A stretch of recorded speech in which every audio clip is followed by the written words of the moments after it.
Hi, this is Adam of Small Town Machine Shop, and today we're going to hopefully finish the lathe. I'm sure we will. We get as far as we get. So first thing I need to do is, now you saw last video, we got the motor going. So I need to go to the auto parts store and get a belt. And what I find the easiest way to measure belts is I have a bunch of old belts I've cut up. And then you just simply lay it in there. It's one-handed, so it's not going to be like exact yet. And go like that. Make sure the motor, I like to go to the motor's middle or a little less than halfway through its adjustment range. And then you just put the motor where you want it. Take one end of the belt, wrap it, and go like that. This is for a demonstration. And then boom, take that to the store, measure that, and off you go. Now I did come out here last night and sprayed a can of brake cleaner on it, and I've sprayed a lot of things with brake cleaner, and typically when the paint is old, it doesn't do much. But man, it liquefied it. I mean, this isn't grime and stuff here. This is stripped to metal. So I sprayed the underside too. I sprayed the lead screw, which came out really good. Still use it for cleaning on the back, of course. I sprayed down here, and yeah, that's all that's left of the blue in this middle section. So a lot of it's going to end up being pretty much stripped. Just need to spray this and brushy. And the threads a bit more. Threads are looking good.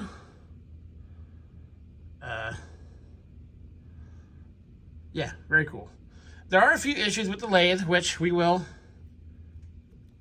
address once it's going, but that'll be a learning experience for him. So first things first, let's get a motor on it so we can power it up. Make sure everything's hunky-dory in here. See if the power feeds work and all that stuff. And then we'll get to just cleaning. Oh, and I've also got while I'm out and about, I'm gonna pick up a jug of Evapo-Rust and I have a 3-jaw, 4-jaw faceplate for this. I'm just gonna put the 3-jaw on it for now. And I'm gonna put a lantern tool post on it. So that's how he's gonna learn. That way he can also learn to sharpen tool bits. So, okay, let me run to the store and I will be back. Okay, I returned from the store with said Evapo-Rust. So what we're gonna do is, in this old coffee can, we're gonna put the steel back 3-jaw chuck. I'm gonna do it. It's a very tight fit. Now, the smaller the container you can put your parts in, the less of the stuff you have to use. You just want to make sure it's not touching the sides or anything. And in that same, maybe I'll do it in a different jar. As an experiment, I got this super rusty another lantern tool post. Well, it looked like there was maybe like a knurling tool or a bump tool in it. I just want to see what it does. So I'm just going to put it in there. As you see, the wedge is completely rusted in place. Let's put it in there to see what happens. I'm going to lay it on the tip of the jaws so that it doesn't create, if any part of this is covered or not submerged, it does leave a weird stain line. So now we'll dump on this in there.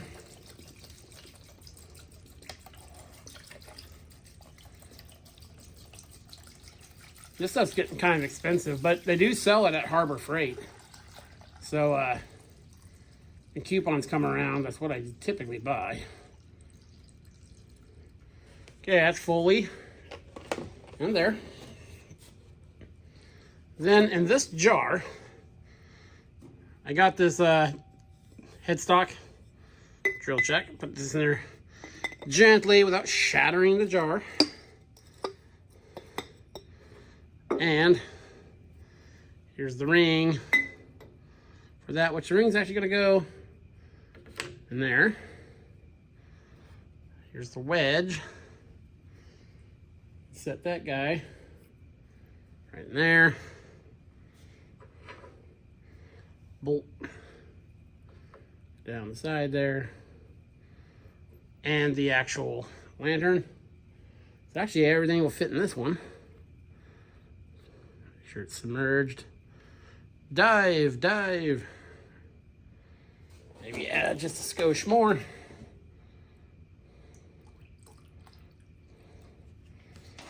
So then, got the oily drill chuck in there. Kind of interesting to see how the liquid changes.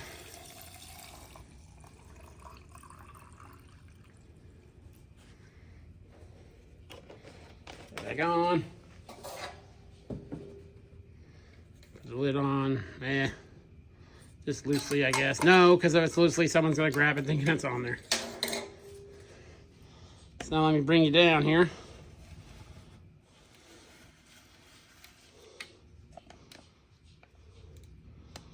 And we'll leave these to work their magic.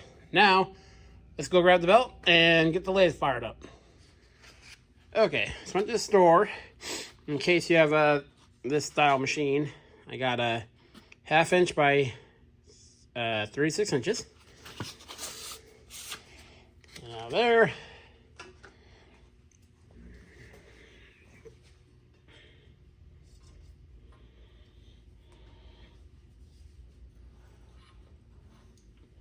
There we go. The cut belt measuring method works every time. Because as you know, with belts, an inch is a huge difference in a belt. So for now, I'm just gonna let gravity tension that. And let's see here, before we fire it up, we'll disengage the feeds. Spin that, make sure it's disengaged fully. Okay, so that's disengaged. So I'll come over here, away from that area. There you go, just a bit, and let's flip the switch. Is it plugged in? Oh yeah, it is plugged in. That's that motor. See, it always does that the first time. Needs a little more oil. And there it is. Purring right along. There's a little bit of there's a touch of wobble to that pulley. So we will address that. Actually, the pulley looks a little wobble, but I can see a little bit of play in that shaft. But it is turning, and it sounds really smooth. So now what I'm gonna do is turn it off. Engage the power feed and give it a go.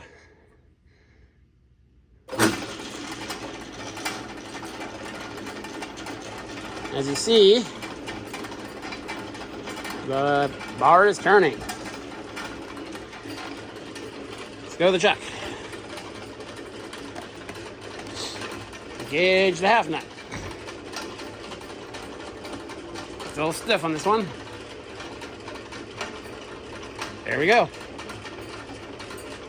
It's on a very slow speed and feed. So we are driving. Gauge that.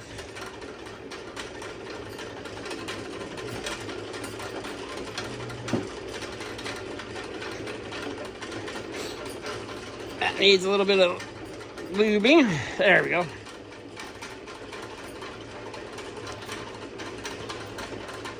And the power feed is feeding. Very cool.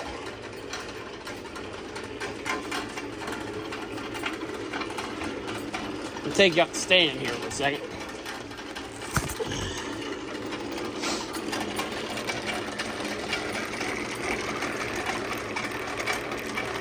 It's actually pretty quiet for this style of feed.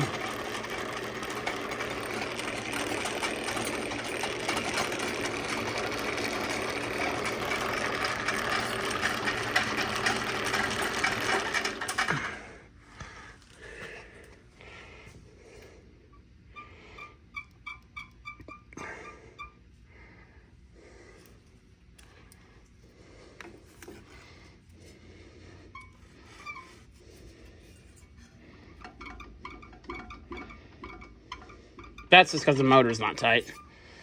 There is a little bit of... This one needs snugged up. A little bit there. But we'll address that. Key thing is the lathe is running. Very cool. Very, very cool. So the lathe is running. The parts are degreasing. So now it's just simply cleaning. Like I said, I'm not going to go super overboard. I'm going to try to get all the oil off it and everything. And I think in the process, most of this paint's going to come off, which is cool. And get it functioning. I need to go clean the tailstock too. Clean the bed and all that. And there's a piece of chicken I was eating earlier. Yeah, get the chuck on it. We do have to do a little bit of thread repair. The chuck thread's on there, but it's just, it feels it's tight. It's very tight. So, and when I remember when I took the other chuck off of this, it was hard. It fought me the whole way. So we'll do that. And cleaning, then this thing will be ready to go. Very cool. So I might set you up. We'll probably do some fast motion of me, tackling each part. Because watching me cleaning this isn't going to be super interesting. So, okay. Let me get some cleaner out, some brushes and all that. And let's get to work.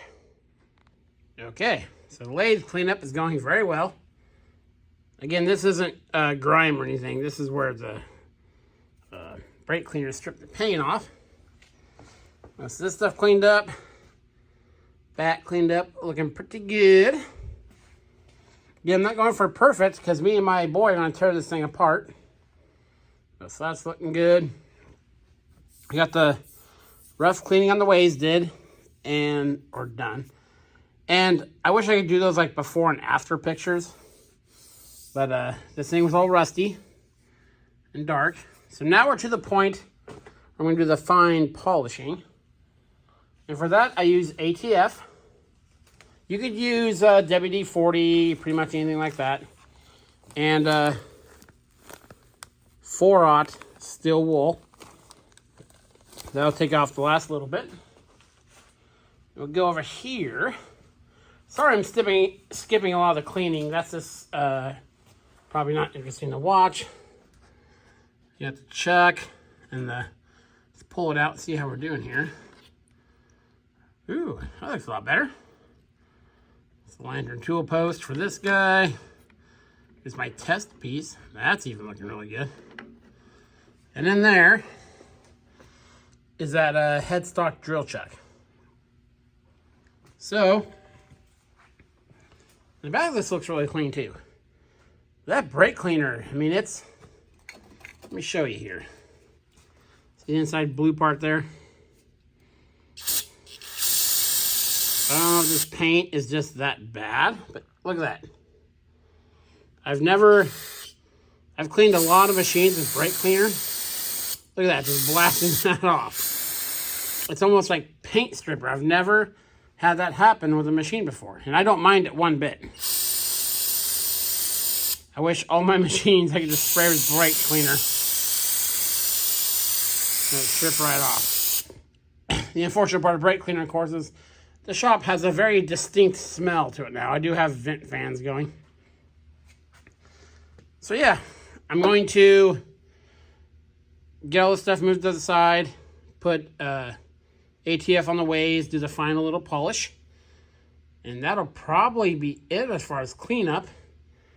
And then we'll get the chuck out of there and do the little bit of spindle cleanup we need to do to get it on there. And we'll be pretty much done. So I'll bring you back after that. Okay, this is actually the next day. It's Christmas Eve.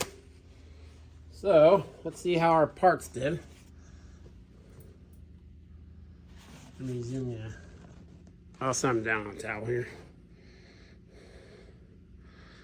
Our little test piece.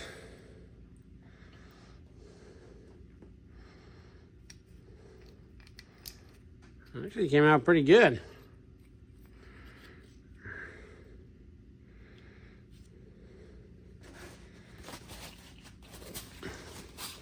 And I've used this Evapo-Rust stuff before. It does a good job. I got a bunch of old tool holders and stuff I need to clean up. Oh, that's cool. Okay, now for the parts we're actually going to be using here. There's the wedge, or rocker, as some people call it. Clean it up. Just touch it with on the wire wheel. That'd be good.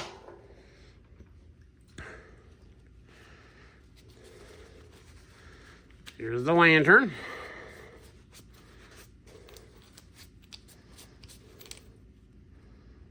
Yeah, that cleaned up really nice.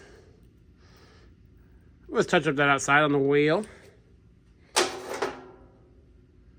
I think the other part dropped to the side. Now, when I put that chuck in there, I didn't do a good job of thinking about how I was going to get it out. So, it's too close to the edge.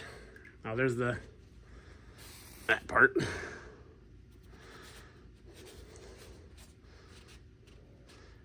Now, when you do take these parts out of there, you want to get some oil on them pretty quick because they'll flash rust pretty quickly. Try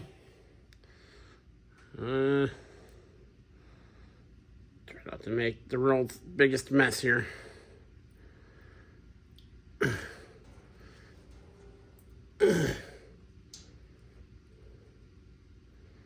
Okay, hold on a second.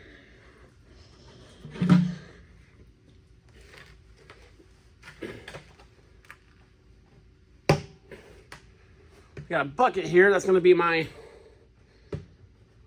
I got a couple containers of that Evapo-Rust because I'm going to start putting all the parts from the planer in it. So...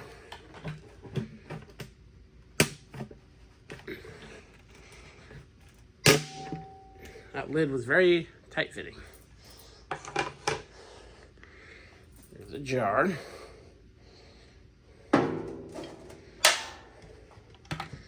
Bucket here.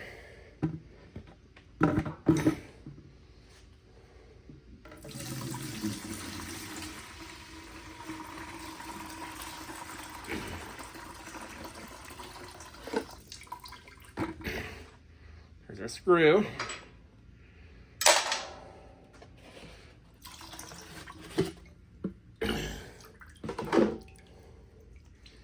And there is our chuck.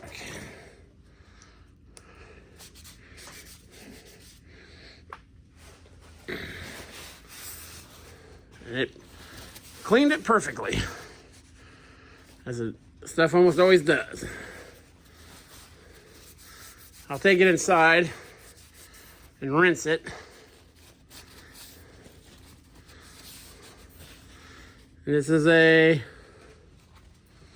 very nice, I don't even see that. Here you go, it's a Cushman. Very nice V-jaw chuck. Steel back. That's probably about the finest chuck you can get, in my opinion, for these little machines. So oil that up. Let's go fix the threads on the lathe, and then it's ready to go. So let me get this stuff taken care of. Actually, wait, real quick, sorry. No, this isn't. Let's see how this guy did.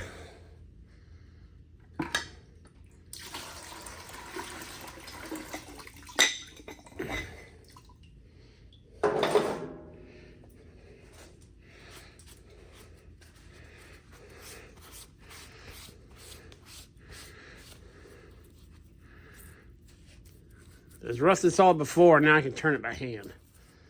Because this is going to go, I'm going to give this to him with the lathe. That's Jacob's headstock drill chuck. Very cool. Okay, let's get that thread fixed. Let's get this done. I'll bring you back. Okay, and the lathe is done. As much as I'm going to do with it. It's cleaned up really good. There's still a lot of cleaning. And there's going to be some disassembly, but it's 100% usable right now. And there will be many a memorable Sunday of us taking this apart and cleaning it and getting parts worked on that hopefully he will think of fondly down the road. Everything's fully functional. I didn't hit record when I fixed the threads. All I did was I take a 3 triangle file and gently worked them, and it was just the leading thread that was messed up. Tailstock cleaned up. We do need to fix a knob. Got our lantern tool post in there. There we go. This thing cleaned up a lot better than I thought. Has a few issues, but nothing major. I don't know about you, but I'd be pretty excited to get this for Christmas.